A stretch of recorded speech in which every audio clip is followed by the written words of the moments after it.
Welcome back to Tracing the Sky. So in the last video, we saw how Aristarchus could relate the diameter of the Earth to the diameter of the Earth's shadow. And with that piece of information, if he can figure out the diameter of the Earth, he can get everything else he needs to. He can figure out the distance to the moon, the diameter of the moon, the size of the sun, and the distance to the sun. So today what I want to do is a brief recap where we tie everything together. I want to remind us of all the different steps and all the different relationships that Aristarchus establishes so that you can really clearly see how from the Earth diameter you can solve all of the other things we need. You can get the moon's diameter, the moon distance, the sun diameter, and the sun distance. So let's have a look at this together. So let's go all the way back to the beginning.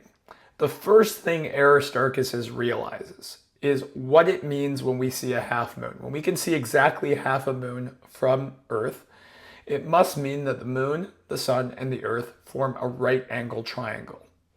And so he knows that if he can measure one other angle, in this case, the angle from Earth, if he looks at the moon and then measures the amount of turning to the sun, he can replicate this triangle and establish and figure out the relationship between the distance to the moon, which is one side of our triangle, and the distance to the sun.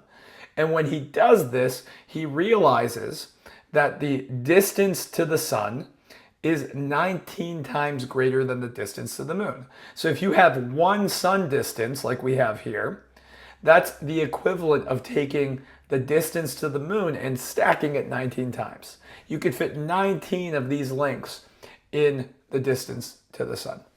So that's his very first realization. And that's our first relationship.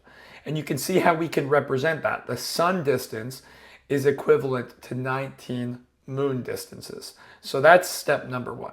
One thing Aristarchus also realizes is that if the sun is 19 times further away than the moon, it also has to be 19 times larger. Now, how does he think about that and demonstrate that?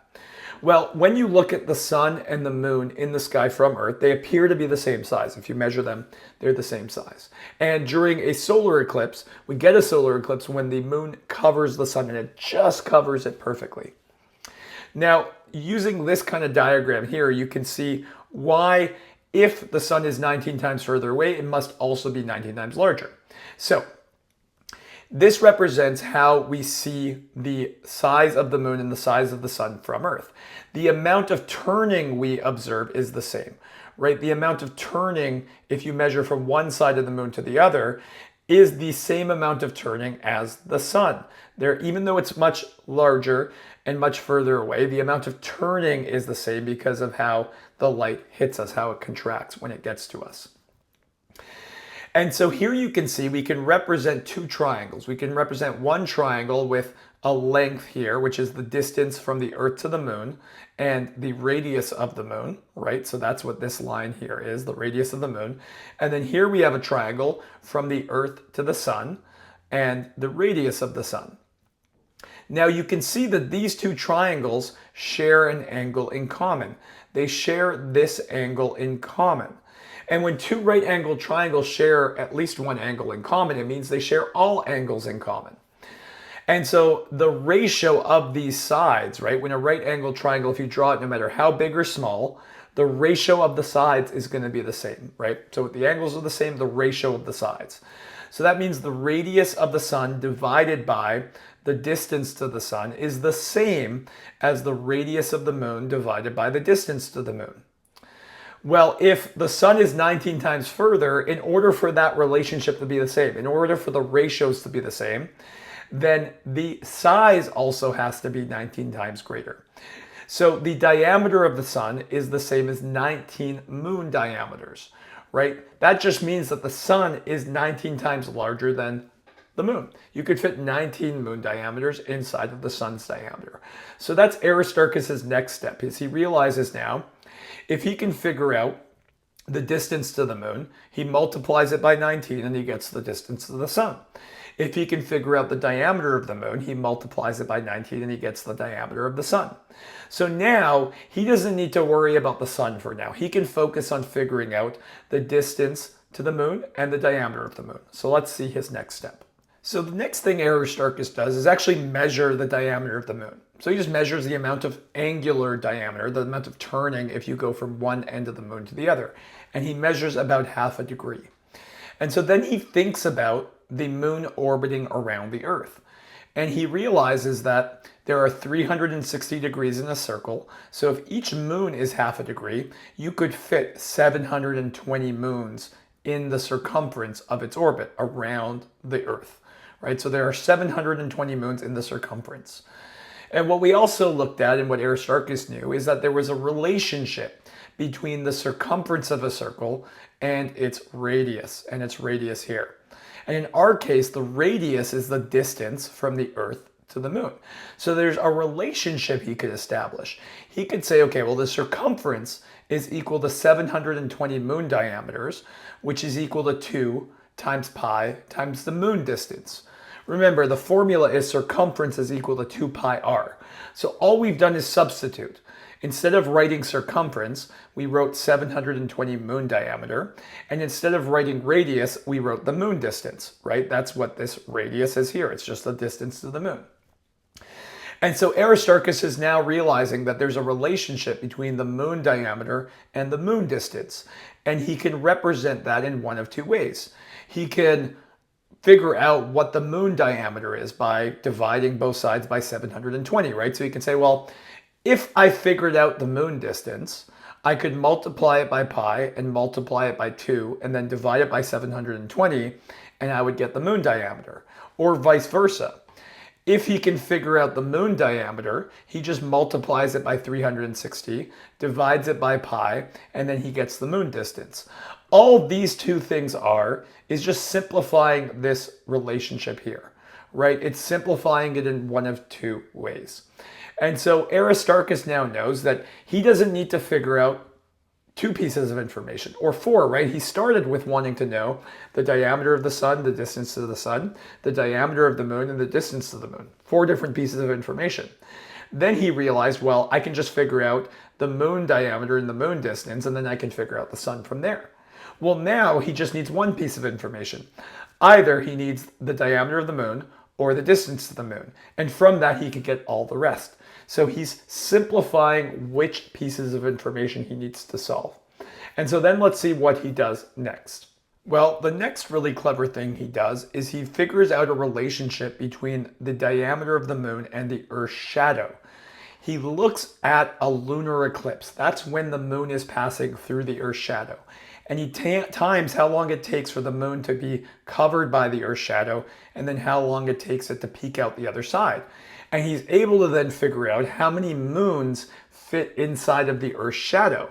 And so he establishes this relationship, that an Earth's shadow diameter is equivalent to 3 moon diameters. So now he has a relationship between the Earth's shadow diameter and the moon diameter. There are 3 moons to every Earth's shadow diameter. And the next step is to figure out the relationship between the Earth diameter and the shadow, but also the moon diameter. So let's see that part next. Now, in the last couple videos, I broke this down very slowly, so we won't go over it again. But if you remember, we looked at a diagram like this where we looked at a lunar eclipse, right? This is the Earth's shadow, this is the moon at the Earth's shadow at the moon distance, and this is the moon passing through the Earth's shadow. And we realized that there are 2 triangles that are similar, and we were able to figure out the relationship between the diameter of the Earth and the diameter of the Earth's shadow. And if you remember, we realized that an Earth diameter is equivalent to an Earth's shadow diameter plus 1 moon diameter. Well, we already know that the Earth's shadow is equal to 3 moon diameters, so we were able to substitute that in. We were able to say, well, the Earth diameter is equal to 3 moon diameters plus another moon diameter. And so we got this answer. 1 Earth diameter is equal to 4 moon diameters. And you could divide both sides by 4 and rewrite it like this. This statement, an Earth diameter is equal to 4 moon diameters, is also equivalent to a moon diameter is equal to an Earth diameter divided by 4. So now if you figure out what the diameter of the Earth is, you can divide it by 4 and figure out the moon diameter. And remember, Aristarchus went from needing 4 pieces of information to either needing the moon distance or the moon diameter. If he figured out one of those 2 things, he could get the other and then the rest of the information. Well, now if he can figure out the Earth diameter, he can get the rest of it, right? Now he knows with Earth diameter, he can get moon diameter. With moon diameter, he can get moon distance. And with those 2 values, he can get all of the other formulas. So now I want to tie it all together and show you how you can substitute in the Earth diameter to solve all of our other equations. So I want to take a second to just really appreciate what we've done and see how beautiful this is and simple. It doesn't look like a whole lot, right? It's a little bit of text on our screen, 4 simple relationships. But it represents such an incredible achievement. Take a look at this. If we know the Earth diameter, we can manipulate it to get every piece of information we didn't know at the start. We can divide it by 4 to get the moon diameter. We can multiply it by 30 to get the moon distance. We can multiply it by 4.75 to get the sun's diameter and multiply it by 570 to get the sun distance. So if we can get one more piece of information, we can get all of the 4 things that we had no idea how to get at the start of our journey. It seems so distant and audacious when we first started. How was Aristarchus going to figure out the size of the moon, the size of the sun, and their distances without leaving Earth, using some simple geometry? And yet, using a lot of creativity and some imagination, he was able to represent all of those things with these simple formulas and the relationships here.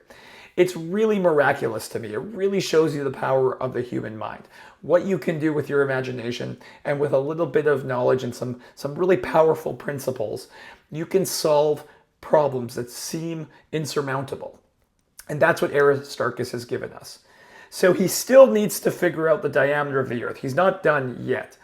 But he's been able to simplify things so much more to a point which seemed impossible when we started. And if you think about it, think about how much more realistic it feels to figure out the diameter of the Earth.